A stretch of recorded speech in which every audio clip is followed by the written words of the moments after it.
Hey guys, what's going on? It's Lefty from 643 Productions, back again with another video commentary. And before we jump into the story at hand, I want to let you guys know that tonight, January 4th, Friday, 2013, the Lefty Show is on for our 8 p.m. Central Standard Time start time.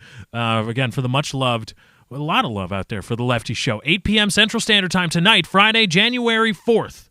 2013, the Lefty Show is on. I've been feeling under the weather the last couple of days. Thank you all for the well wishes, by the way. And I woke up today feeling good, feeling better, and I decided, you know what? Yeah, it's time to. The show must go on. So the Lefty Show, 8 p.m. Central Standard Time. There will be a link in the description of this video. So once you're done watching and leaving a like and possibly a favorite and a comment, be sure to check back regularly. Once I schedule the live stream, I will be putting the direct link in the description of this video, so you can go ahead and check it out and be there 8 p.m. Central Standard Time. For European guys, Greenwich Mean Time. I don't know all the time zones in Europe. You can do the math for yourself.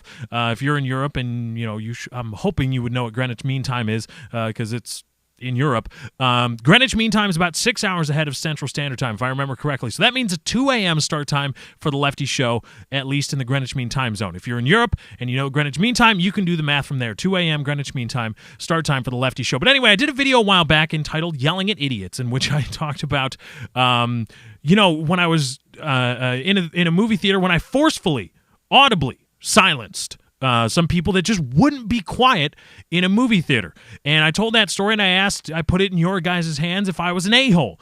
And I decided that, you know, I could turn this into an irregular series, but a series nonetheless. When I have run-ins with people of maybe lesser intellectual stature, I can come to you guys, and I can talk about my interactions with them and leave it to you guys and wonder, does that make me a douche?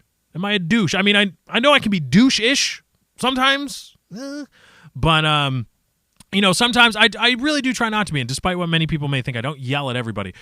So yelling at idiots, I think, is something I can I can spin into a somewhat irregular a series, or a somewhat regular series that will be irregular in its timing. I don't know, because it depends on how many idiots I interact with. But this story comes from my ISP, Comcast. Yesterday, my router was just turning itself on and off.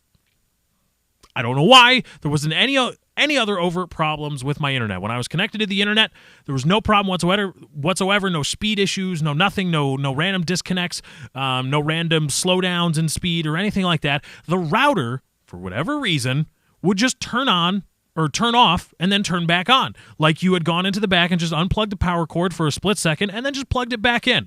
I do this lot, slaying bitches regularly. Seriously, do it a lot. But that's what would happen. It's like you had turned it off and turned it back on rather quickly. And it was a problem, because, you know, I just randomly get disconnected from people. And so I decided to call Comcast, because I didn't know, is it a power thing? Is the router beginning to fail?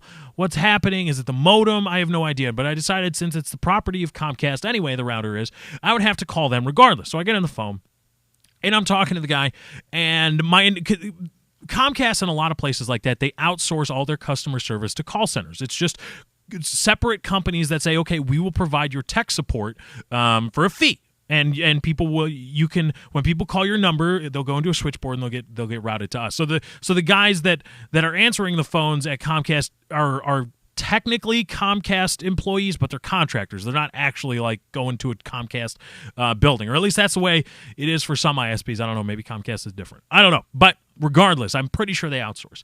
And so I call the guy up, and they have a list that they read, which is why whenever you call them, if you've already reset your router and reset your modem and that hasn't fixed it, tell them, because they will spend countless. It's like, well, you got to reset your modem. Da, da, da. So I got on the phone. The guy's like, well, what's the problem? I said, well, router keeps disconnecting. Router just turns on and off. He's like, and he took in a breath to try to say, well, have you reset it? Have you reset your modem? I said, I've already reset the router multiple times. I've already reset the modem. Doesn't work. Next thing. So then he tried to say, well, we can send a refresh signal to your modem, and we can try to do that for you. And I had to stop my guy and say, because we're on the phone, landline. I say, if you do that, because Comcast, and this is what I said, I'm like, because Comcast, you guys are such geniuses, you tie in the phone lines to the modem. And I said, so if you send that refresh signal, it's going to kill this phone call.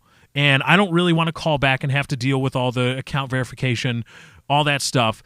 Again, I don't want to, especially if it doesn't work. And he said, he's like, oh, okay. And so then he had to go in. He's like, well, let me open up my utility here, and da-da-da. So he had to search down in his little script to see what else he could try to tell me to do. And I decided it was an opportune time. I was like, look, I was wondering if you could go into my account and make it so that the system, your infrastructure, actually gives me dynamic IP addresses whenever my modem or router asks for one. And I say because... And I didn't let him speak because I could tell he wanted to interject. I said, no. I said, because even though you guys are told to say that you give out dynamic IPs, you really don't, because you issue dynamic IP addresses once and then they're put on a lease system, which in effect makes them static. And they don't change. It's up to the system, and it's really hard to break that lease to get a new IP address assigned to the modem. I said, so could you go into the system and actually tell it to say, okay, this guy knows what's what, actually give him the dynamic IP address that we supposedly promise as part of the contract that we signed. And there was silence. And I asked him, like, can you go into the system so you can issue a new IP address whenever the modem or router asks for one? Silence. And then we waited a little bit, and he said, well, we already issue dynamic IP addresses, or we already issue dynamic IP addresses. He's like, so if you wanted a dynamic IP address that doesn't change, you would have to blah, blah, blah, blah, blah. And I was stunned. Just stunned, because here's a man who works for Comcast as a tech support guy who, number one, doesn't understand how dynamic IP addresses are leased to customers, and number two, doesn't understand what a dynamic IP address is. And I said, well, here's the thing, buddy. What you just described is not a dynamic IP address. That's a static IP address that doesn't change. Hence the term static in the phrase.